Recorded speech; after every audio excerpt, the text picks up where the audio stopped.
Hello, everyone. Welcome to the July 11th learning module. And this is where you will be writing your cross-disciplinary and thematic unit. Yay! What an exciting time. This is where we start to put all those things that we've talked about into your very own curriculum unit of 4 lessons. Um, you're going to get your last little bit of information, which is about assessment. Something that I'm sure you're all familiar with. You've probably heard about it in your previous classes and some of your previous classes. We're going to talk about it specifically in the context of your curriculum unit. So the mini lecture is about 5 minutes. Please make sure you listen to it, and again, it'll guide you with respect to the expectations for your curriculum unit. Okay, there's no assessments, no questions to answer, so just listen to, it's about 6 minutes, I believe. Okay, then I want you to click on the draft of your lessons because we're going to complete them in 2 parts. During this July 11th week, you will do lessons 1 and 2 only. 1 and 2 only. You'll do them using Google Doc. And the reason you'll do them using Google Doc is because the link that you upload is actually going to also be uploaded to the link that's to the assignment area that's listed in the July 18th module. And I don't want you to have to change your link. So you'll just simply do lessons 3 and 4 in the same Google Doc and it'll already be uploaded. So really important, Google Doc, and make sure that you use the privacy setting, anyone with a link. I will provide you feedback directly on the Google Doc, but I can't do that if you don't change the privacy setting to anyone with the link, not just view, but anyone with the link, so that I can actually go on the document, highlight things, and add comments. Okay? So you'll do that this week. Those lesson 1 and 2 will be due July 17th. Because I will be working on it all while you're finishing up lessons 3 and 4. I'll be providing you feedback on lessons 1 and 2.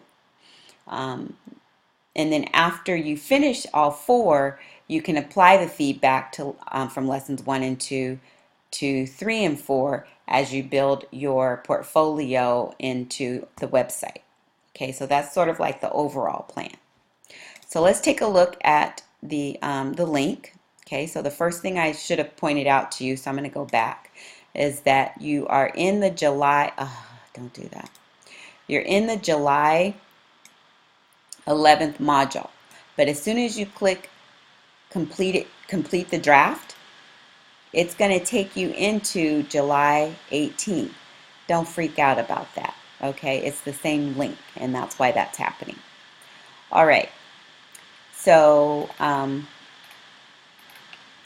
I put the directions here that lessons 1 and 2 are due July 17th, and then as you finish 3 and 4, you'll finish it off on the Google Doc, and that'll be due July 24th. So then when we meet on the 25th, I can explain the feedback, and then you'll be able to use that week to make adjustments to also lessons 3 and 4 if needed.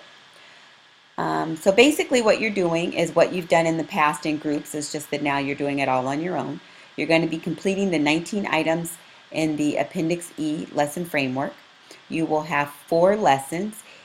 For each of the lessons should be a different teaching model.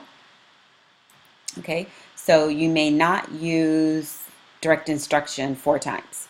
You can use it once. You can use concept attainment once. You can use inquiry model once. Whatever you use, you can only use it once in within your 4 lessons. So you're going to pick 4 unique models to apply in your lesson. You'll include differentiated instruction like we've done in the past. And this time, the unique aspect is your assessment plan. So you will only do 1 diagnostic assessment, and that's going to be done at the beginning of your unit. And then you will not do any more diagnostic assessments. It's just 1 at the beginning of the unit. So you can attach it to like a pre-activity for lesson 1, but not anymore. So just one diagnostic assessment. You'll do formative assessments for lessons 1, 2, and 3. And in that way, it's sort of like the next lesson has its diagnostic because you did the formative assessment before, and that's what lets you know that you're ready to go on to the next one. Then you'll have one summative assessment.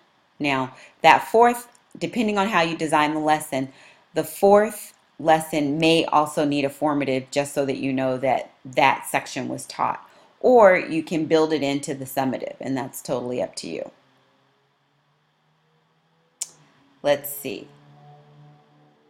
The important thing for the assessment when you explain it, and that'll be done in item number 19 on the Appendix E lesson plan, you have some options on how you explain the assessment. So you can either write a descriptive paragraph explaining what the success criteria is, you can use a bulleted checklist explaining what the success criteria is, or you can use a full-blown rubric in any way that you want. You can do 4 columns across with 4 criteria down if you want, or you can just use 2 columns. At this point, you've seen how I've done assessments with you, and those options are available. I tend to use primarily checklists or the 4-column or 2-column or 1-column rubric. So totally up to you how you choose to develop the rubrics, but make them available, fully available. Let's see, and then you have the application of culturally proficient instruction for item number 20 and the application of growth mindset for item 21. Okay, so that should be your lesson plan. Again, 1 and 2 are due by July 17th. Let me know if you have any questions. Phone, email, or come on by.